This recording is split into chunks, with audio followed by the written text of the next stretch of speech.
ভারী কষ্টের কথা আমি বলতে পারছি না। চুয়াডাঙ্গা জেলার আলমডাঙ্গা উপজেলায় এক বাসাবাড়িতে ঘটে যাচ্ছে এক অলৌকিক ঘটনা।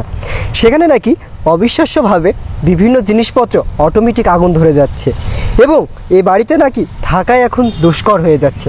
নামাজরত অবস্থায় এবং কোরআন শরীফের সহ নাকি একা অটোমেটিক আগুন ধরে যাচ্ছে এই বাড়িতে। আজকে ভিডিওতে সব কিছুই তুলে ধরার চেষ্টা করব। কোরআন শরীফ পর্যন্ত নাকি আগুন ধরেছে, এটা কতটা সত্যি? আমি 100% আমি সেটা স্বচক্ষে দেখেছি। কোরআন শরীফের দুইটাই ধরছে এবং এই বাড়ির যে মালিক আখতারুজ্জামান আকুলের শাশুড়ি গতকাল নামাজ পড়া অবস্থায় তার কাপড়ে আগুন ধরাইছে। নামাজ পড়তে পড়তে আপনার নামাজ পড়া অবস্থায়। আর আপনি তো একটু আগে বললেন যে এই জিনিসগুলো নাকি একে অটোমেটিক উপরে উঠে যায়। হ্যাঁ, এই গতকাল থেকে এই প্লাস্টিকের জিনিস গুলা অটোমেটিক উপরে উঠে যাচ্ছে এবং উঠে যাওয়ার পর এই জিনিস ফের আগুন ধরাচ্ছে। এটাকে নিজ চোখে দেখা যাচ্ছে না? হ্যাঁ, স্বচক্ষে দেখা। খালি তো কতটা বাস্তব বুঝতে পারছেন। আর দেখতে পাচ্ছেন চারিদিকেই কিন্তু প্লাস্টিকের আইটেম পর্যন্ত সবকিছুই কিন্তু এখানে পড়ে আছে, যা আছে একটা বিভিন্ন জায়গায় আছে, এছাড়াও আরো বিভিন্ন জায়গায় পড়ে আছে। তার আর কিছু নেই, একেবারে নিঃশেষে।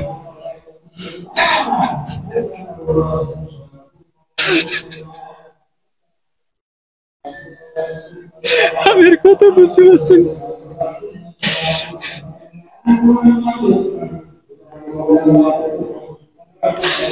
ভারী কষ্টের কথা আমি বলতে পারছি না।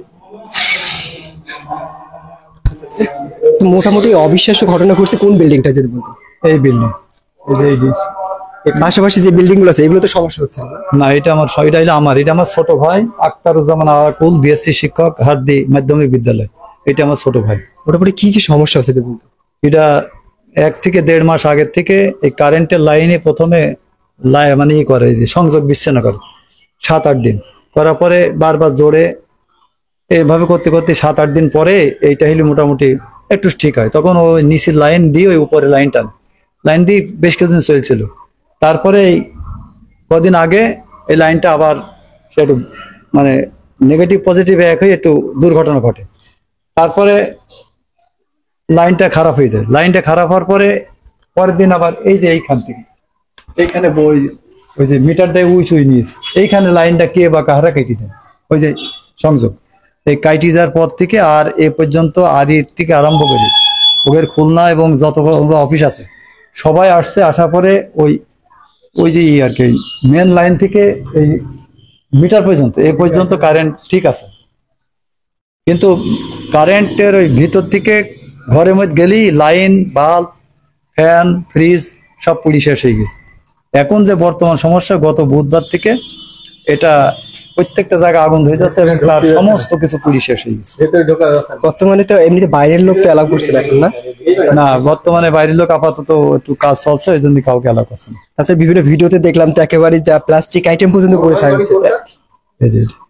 এই বাড়িতে নাম হচ্ছে ওই বাড়ি ভাই আর প্লাস্টিক বলি মানে যত কিছু আছে, মানে বই, কোরআন শরীফ, নামাজ পড়া অবস্থায় আগুন ধরছে, পানির ট্যাঙ্কিতে আগুন ধরছে, মানে এক কথায় যত জিনিস আছে এবং বসে থাকা অবস্থা। আমি বসে থাকছি, আমার এইটা এর প্রমাণ স্বরূপ এই যে এসএটিভির সাংবাদিক যখন ছিল তখন এইটা হচ্ছে ভিডিও। এখনো কি ধরে আছে? এখনো কি আগুন ধরছে না? আগুন ধরছে, নিবাসে চলতেই আছে। এইটা হইলো এই উপর থেকে আগুন ধরানোর পরে বিভিন্ন এইসব জিনিস এছাড়াও আরো অনেক জিনিস বিভিন্ন জায়গায় ফেলা হয়েছে। আর বাড়ির ভিতর আর তেমন কোনো জিনিস নাই, সবই পুড়ি শেষ। তবে এইটা এখন নতুন করে এইটা এখান থেকে তুলি নিয়ে যাই, এখন উপরে আগুন ধরাচ্ছে। এই যে সব নাম প্লাস্টিক না, প্লাস্টিক, লেপ, খেতা, বালিশ, কোরআন শরীফ, আমি জিজ্ঞেস করি প্লাস্টিক, লেপ, খেতা, বালিশ, কাগজ, বই, মানে যাবতীয় কিছুতে আগুন ধরছে একের পর এক। এখানে ধরছে, ওইখানে ধরছে, ওখানে ধরছে। পানি দিয়ে নির্মাণ হচ্ছে, ঘরের ভিতরে শুধু কাদা আর কালো, ছাড়া কিছু নাই। আবার এখন নতুন করি এইটা এখান থেকে তুলে নিয়ে যাই, আবার আগুন ধরাচ্ছে, কে বা কারা জানিনি। আবার গতকাল ট্যাঙ্কিটা ছিল, ট্যাঙ্কিটা আগুন ধরে পুড়ি করে দিয়েছে। এখন আর তার কিছু নেই, একেবারে নিঃস্ব। দেখতে পাচ্ছেন এগুলো কিন্তু ঠিক বাসা আমার সামনে, এবং বাসার ঠিক পাশেই কিন্তু এই যেগুলো পুড়ে গেছে সেগুলো কিন্তু এখানে ফেলা হয়েছে। সমস্ত কিছু এখানে দেখতে পাচ্ছেন। একটা পারিবারিক জীবনে যত কিছু বা সাংসারিক জীবনে যত কিছু প্রয়োজন সবকিছু কিন্তু এখানে পড়ে আছে। আর এগুলো শোনা যাচ্ছে এগুলো নাকি আবার উপরে কিন্তু উঠে যাচ্ছে, উঠে যায় কিন্তু আবারও আগুন ধরাচ্ছে রুমটাতে।